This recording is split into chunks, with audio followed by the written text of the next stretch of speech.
বাঙালির 12 মাসে 13 পার্বণ, আর সেই পার্বণের আরেকটি অংশ হলো বড়দিন।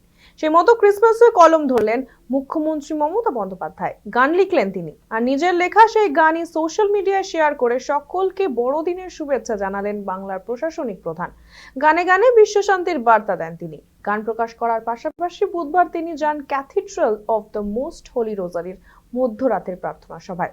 তার সঙ্গে ছিলেন পুলিশ কমিশনার মনোজ ভার্মা, সাংসদ ডেরেক ওব্রায়েন সহ আরো অনেকে। তার আগে গান প্রকাশ করে রাজ্যবাসীকে ক্রিসমাসের বার্তাও দেন তিনি। গানটির ভিডিওতে কলকাতার একাধিক জায়গায় দেখানো হয়েছে, যার মধ্যে রয়েছে বাঙালির আপন পার্ক স্ট্রিট। এছাড়া বড়দিনে ছোট শিশুদের সঙ্গে কাটানোর সময় টুকরো ছবিও শেয়ার করে নিয়েছেন মুখ্যমন্ত্রী। আমরা সবাই ঈশ্বর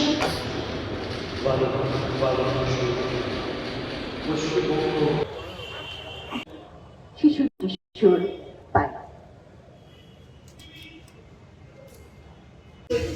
শুভেচ্ছা পুষ্পস্তবক